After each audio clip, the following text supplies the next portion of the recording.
বিশিষ্ট অভিনেতা দেৱাশিষ বৰঠাকুৰ আৰু অভিনেত্ৰী সুকন্যা ৰাজগুৰুৰ বাসগৃহত চুৰৰ চাফাই অভিযান যোৱা নিশা সংঘটিত হয় এই ভয়ংকৰ ঘটনা নাজিৰা ONGC আৱাসিক এলেকাৰ ভিতৰত সংঘটিত হৈছে এই ঘটনা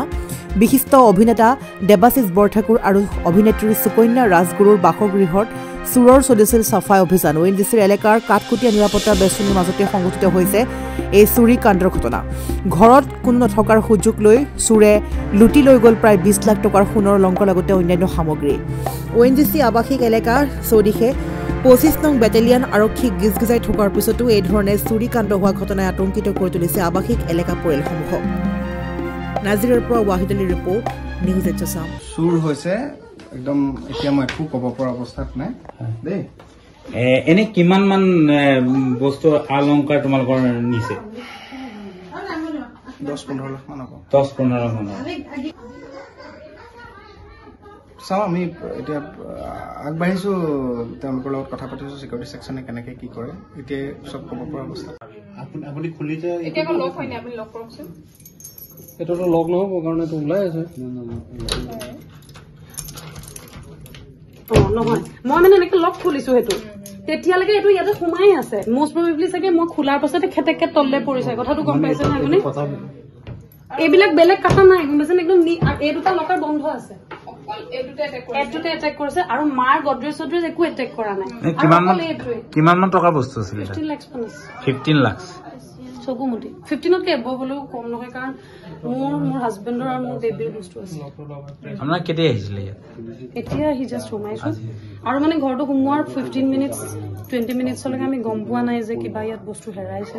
কাৰণ ইমান সুসজ্জিত ঘৰ এটাত পটককে গম নাপায় যে কিবা হেৰাইছে আৰু কলনী হয় ভবাও নাই ওচৰতে যেতিয়া ইমান ডাঙৰ এটা ঘটনা হৈ গৈছে ন আমিওতো এতিয়া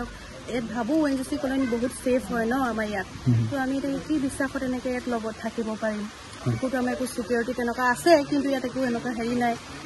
এতিয়া আমাকো কিবা এটা মানে হেৰি লাগে আৰু সহায় লাগে আৰু ভালকে যাতে আমি ভালকে সুৰক্ষা হৈ থাকিব পাৰো ন আমিতো মানুহ থকা অৱস্থাতে যদি এইটো কিনাৰতে এইটো ঘটনা হৈ গৈছে ন আমিও এতিয়া ইমান এটা ভয় এটা লাগি আছে আমাৰ এওঁ নাইট ডিউটি গুচি যায় দুটা ল'ৰা ছোৱালী থাকো তেওঁলোকে চিকিউৰিটি খাতাটো যায় নিশ্চিন্ত হৈ যায় তেওঁলোকে এতিয়া যদি ঘপককে এনেকুৱাকে যদি মোৰ আজি ৰাতি পোৱা নাই মোৰ ল'ৰা ছোৱালী ইমান সৰু এবছৰ হৈছে সেই ল'ৰাটোক লৈ মইতো গোটেই ৰাতি থাকিম কেনেকৈ আজি ৰাতি মই খাই থাকিবলগীয়া হৈছে অন্তত চিকিউৰিটিটো যাতে কিবা এটা ব্যৱস্থা কৰি দিয়ক মানে আপোনালোকে এতিয়া বিনিদ্ৰ ৰজনী পাৰ কৰিব লাগিব বুলি আপোনালোকে কৈছে মানে টোপনি নাহিব নাহিবই ন ইমান ওচৰতে ইমানখিনি মানুহ থকাৰ পিছতো ইমান চিকিউৰিটি থকাৰ পাছতো এনেকুৱা এটা হৈ গৈছে নিশ্চয় আমাৰতো এটা মনত ভয় ভাৱ আজি ৰাতি এতিয়া কেনেকৈনো ৰাতিটো আমি কটাওঁ মানে আপোনালোকে ক'ব বিচাৰিছে নেকি যে ইয়াত চিকিউৰিটি ব্যৱস্থাটো অকণমান সংশোধন কৰিব প্ৰয়োজন হ'ল সেইটো আমি ভাবি আছো যে আমি মহিলা সমিতিটো অকণমান কথাটো ক'ম যে তেওঁলোকেও কিবা এটা ব্যৱস্থা কৰক যাতে আমি অলপ ছেফ হৈ থাকিব পাৰোঁ আমাৰ ইয়াতে ঘৰৰ মানুহ কোনো নাই ন ঘৰ অফিচ গুদান আদি সলনি কৰাৰ কথা ভাবিছে নেকি পিছে সলনি কৰিব হয় সকলো বস্তু এঠাইৰ পৰা আন ঠাইলৈ সহজে নিয়াটো জানো সম্ভৱ চিন্তা তাতেই নহয় জানো কেৱল ঘৰ অফিচে নহয় ডাঙৰ ডাঙৰ মেচিন বাইক ডাঙৰ ডাঙৰ গাড়ীকে ধৰি সকলো বস্তু পিছে এতিয়া আৰু চিন্তাৰ কোনো কাৰণ নাই আপোনাৰ এটা মাথো ফোন কলতে সমাধান হৈ পৰিব এনেসমূহ সমস্যা আপোনাৰ কাষত আংকুশ কাৰ্গো পেকাৰ্ছ এণ্ড মুভাৰ্ছ সমগ্ৰ ভাৰততে প্ৰভাইড কৰে ডোৰ টু ডোৰ ছাৰ্ভিচ গতিকে দেৰি কিহৰ এতিয়া যোগাযোগ কৰক 9957630102 অথবা 9546214823 নম্বৰত লগতে ঠিকনা ফটাহিল আমবাৰী নিয়াৰ অনাথ আশ্ৰম আমবাৰী থানা গুৱাহাটী